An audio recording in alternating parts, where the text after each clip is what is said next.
ربیع الاول کی آمد ہے، اور اس میں ہمارے کثیر مسلمان بھائی نبی کریم صلی اللہ علیہ وسلم کی دنیا میں آمد کے سلسلے میں خوشیوں کا اہتمام کرتے ہیں۔ جب کوئی محبوب چیز ہمیں حاصل ہوتی ہے تو ایک فطری تقاضا ہوتا ہے کہ قلب خوش ہوتا ہے اور دل چاہتا ہے کہ ہم اس خوشی کو کسی کے ساتھ شیئر کریں۔ تو کیا یہ خوشی کا پیدا ہونا صحیح ہے یا نہیں، اور پھر یہ شیئرنگ درست ہے کہ نہیں، اور کن کاموں کے ساتھ کس انداز سے یہ شیئرنگ ہونی چاہیے، اس کی شریعت اجازت دیتی ہے یا نہیں۔ یہ بہت سارے مسائل ہوتے ہیں جس پہ تقریباً ہر سال کچھ نہ کچھ کلام ہوتا ہے، اور کثیر لوگ اس کے بارے میں جاننا چاہتے ہیں۔ تو یاد رکھیں کہ یہ تو ایک فطری تقاضا ہے کہ جب کوئی خوشی حاصل ہوتی ہے تو انسان اپنے قلب میں، یعنی کوئی نعمت حاصل ہوتی ہے تو اپنے قلب میں اس کی مسرت پاتا ہے، خوشی پاتا ہے، اور وہ چاہتا ہے کہ یہ خوشی اور لوگوں تک بھی پہنچے اور میں ان کے ساتھ شیئر کروں۔ اگر وہ خوشی اس کی ذات تک محدود ہے تو شیئرنگ کرنا چاہتا ہے، اور اگر بہت سارے لوگوں کو خوشی حاصل ہوتی ہے تو پھر ایک دوسرے کو مبارکباد دینے کا اہتمام ہوتا ہے۔ جیسے کسی کا مثال کے طور پر کوئی امتحان میں پاس ہو گیا، کسی کا کوئی کاروبار چل نکلا تو وہ بہت خوش ہوتا ہے، اس کو شیئر کرتا ہے، اس کا تعلق اس کی فقط ذات کے ساتھ ہے۔ اور اسی طرح جیسے عید آتی ہے، یہ ایک ایسے خوشی کا موقع ہے کہ یہ سب کے لیے باعث خوشی ہے، تو اجتماعی طور پہ چونکہ خوشی حاصل ہو رہی ہوتی ہے تو شیئر اب کیا کریں،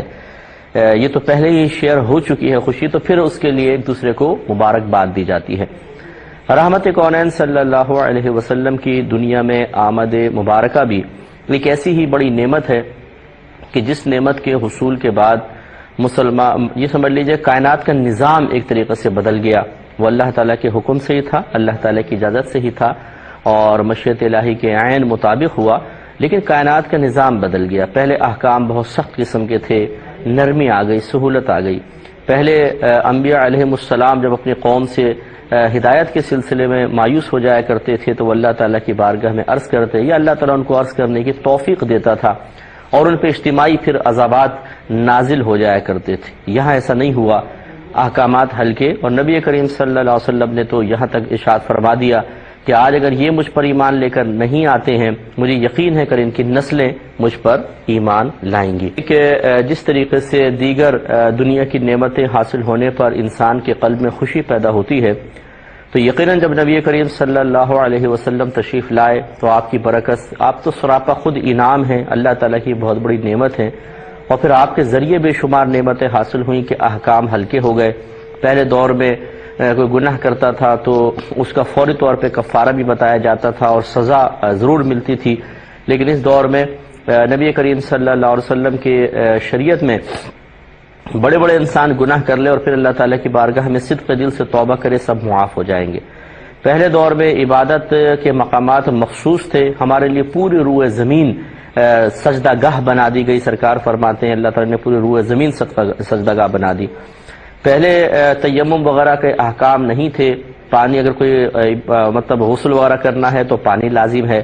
ہماری امت کے لیے آسانی ہے کہ تیمم، غسل اور وضو کے قائم مقام مجبوری کی صورت میں رکھ دیا گیا ہے۔ اسی طریقے سے اجتماعی عذابات سے ہم محفوظ ہو گئے، سرکار کی دعاؤں کی برکت سے لوگوں کے گناہ بخشے جائیں گے، میدان محشر میں پھر اور فوائد حاصل ہوں گے۔ تو معلوم ہوا کہ رحمت کونین صلی اللہ علیہ وسلم کا دنیا میں تشریف لانا بہت ہی باعث برکت ہے، بہت ہی بڑی نعمت ہے، تو خوشی میں تو کوئی پرابلم نہیں ہے۔ اب آ گیا اظہار خوشی ہے کہ ہم اظہار کر سکتے ہیں کہ نہیں، تو اللہ تبارک و تعالیٰ نے خود قرآن عظیم میں اس کی اجازت مرحمت فرمائی، وَأَمَّا بِنِعْمَةِ رَبِّكَ فَحَدِّثْ، اور بہرحال اپنے رب کی نعمت کا خوب چرچا کرو۔ حدیث تحدیث سے نکلا ہے، تحدیث کا مطلب ہوتا ہے کسی چیز کو ظاہر کرنا، کسی چیز کو عام کرنا، کسی چیز کا چرچا کرنا، کسی چیز کو پھیلا دینا، یہ تحدیث کہلاتا ہے۔ اس لیے کہتے ہیں تحدیث سے نعمت، آپ نے سنا ہوگا کہ لفظ، اس کا مطلب ہے نعمت کا اظہار کرنا۔ اگر کوئی نعمت اللہ نے دی ہے اسے دوسروں کو بتانا کہ اللہ نے مجھے نعمت دی ہے، اس کو تحدیث نعمت کہتے ہیں۔ تو اس لیے اظہار خوشی، نعمت کو ظاہر کرنا، کسی کے سامنے اس کے بارے میں بتانا، اس میں شرعاً کوئی حرج نہیں ہے کہ تحدیث نعمت کا حکم خود اللہ تبارک و تعالی نے ارشاد فرما دیا۔ اور اللہ تعالی نے مزید فرمایا قل بفضل اللہ وبرحمتہ فبذلک فلیفرحوا، اے حبیب کریم صلی اللہ علیہ وسلم آپ ان لوگوں سے فرما دیجئے کہ اللہ تعالیٰ کے فضل و کرم پر چاہیے کہ یہ خوشی کا اظہار کریں، چاہیے کہ خوشی منائیں، فَلْيَفْرَحُوا، یہ امر کا صیغہ ہے، چاہیے کہ خوشی منائیں یا خوشی کا اظہار کریں۔ تو خود قرآن عظیم میں اللہ تبارک و تعالیٰ نے اس کی اجازت مرحمت فرمائی ہے۔ رحمت کونین صلی اللہ علیہ وسلم سے پوچھا گیا یا رسول اللہ صلی اللہ علیہ وسلم آپ پیر کا روزہ کیوں رکھتے ہیں؟ تو آپ نے ارشاد فرمایا اس لیے کہ اسی دن میں پیدا ہوا اور اسی دن مجھ پر پہلی وحی نازل ہوئی۔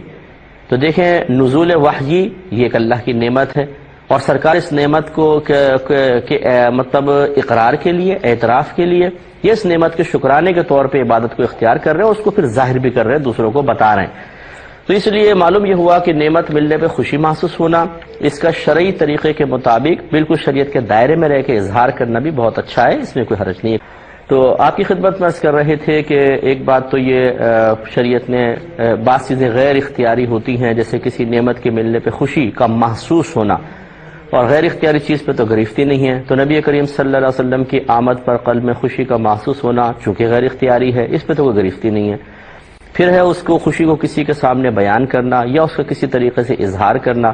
وہ ہم نے آپ کو خود قرآن کی آیت کے ذریعے عرض کیا کہ اللہ تبارک و تعالی نے واضح طور پہ اجازت مرحمت فرمائی ہے کہ انسان اللہ تعالیٰ کی عطا کردہ نعمت کی خوشی منا سکتا ہے۔ جسے دیکھیں ہمیں پاکستان حاصل ہوا تو 14 اگست کو ہر پاکستانی تقریباً جو ہے وہ خوشی منا رہا ہوتا ہے، اور اگر کوئی پاکستانی یہ کہے کہ میں اس خوشی کو نہیں مناتا، میں اس کو غلط سمجھتا ہوں، ناجائز سمجھتا ہوں، تو اس میں پھر شاید اس کی حب الوطنی کے اوپر شبہ کیا جائے کہ تمہیں کیا پاکستان کی آزادی پہ خوشی حاصل نہیں ہے۔ تو اس طریقے سے اب بعض اوقات یہ ذہن میں آتا ہے کہ یہ تو ایک دنیاوی معاملہ ہے اور یہ خالصتاً دینی معاملہ ہے، تو یعنی میلاد کے اوپر نبی کریم صلی اللہ علیہ وسلم کے بارے میں خوشی کا اظہار کرنا، تو یہ تو ایک الگ الگ چیزیں ہیں، الگ الگ چیزیں حقیقتاً نہیں ہیں۔ انسان کو ہر عمل اللہ تبارک و تعالیٰ کی رضا کی خاطر ہی کرنا چاہیے۔ یہ ملک پاکستان ہمیں حاصل ہوا، کہا یہی جاتا ہے کہ یہ اسلام کے نام پر حاصل ہوا، پہلی بات یہ۔ نمبر 2، ہم یہ کہتے ہیں 14 اگست کو بھی اگر آپ خوشی منائیں تو اللہ تعالیٰ کی رضا کے لیے منائیں،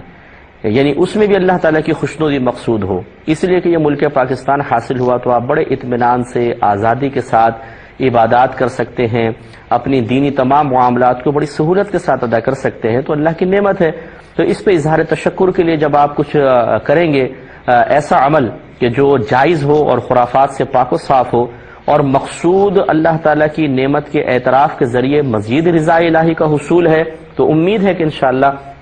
اس پر بھی آپ کو ثواب ملے گا۔ اور مومن کی یہی شان ہوتی ہے کہ وہ ایک عام مباح کام کو بھی اپنی اچھی نیت سے مستحب کے درجے میں لے آتا ہے اور وہ باعث ثواب ہو جاتا ہے۔ لہٰذا ان دونوں کے اندر تفریق کرنا بالکل صحیح نہیں ہے۔ اسی طرح اپنے بچے کی پیدائش پر لوگ سالگرہ مناتے ہیں، خوشی کا اظہار کرتے ہیں، انعامی بانڈ نکل آتا ہے، اس پہ خوشی کا اظہار ہے، امتحان میں پاس ہو گیا، اس طریقے سے مختلف امور میں یہ معاملات ہوتے ہیں۔ تو کوئی بھی ایسا نہیں ہو سکتا جو نبی کریم صلی اللہ علیہ وسلم کی آمد مبارکہ پر خوشی کے اظہار کو منع کرے۔ اگر کوئی شاید کرے گا تو اس وجہ سے کہ وہ انداز درست نہیں ہوگا، اور یقینی سی بات ہے اگر انداز کوئی غلط اختیار کرتا ہے، ناجائز کرتا ہے، خلاف شرع کرتا ہے، کسی گناہ کے ذریعے اپنی خوشی کا اظہار کرتا ہے، تو اس کو سب منع کریں گے، ہر عالم منع کرے گا، اس میں کسی کا اختلاف نہیں ہو سکتا ہے۔ تو خلاصہ کلام یہ ہے کہ رحمت کونین صلی اللہ علیہ وسلم کی دنیا میں آمد بہت ہی ایک بڑا اللہ تعالیٰ کا انعام ہے۔ آپ بھی اس پہ خوشی کا اظہار کریں، ہمیں بھی خوشی محسوس ہو رہی ہے، ہم بھی کریں گے، یعنی اب عنقریب ہوگا۔ تو اس میں بس یہ آپ علماء سے رابطہ رکھ کر یہ کوشش کیجئے کہ کوئی ناجائز اس میں کام نہ ہو، اس کی گائیڈ لائن علماء سے لیتے رہیے، اور پھر آپ ضرور اظہار خوشی کر سکتے ہیں۔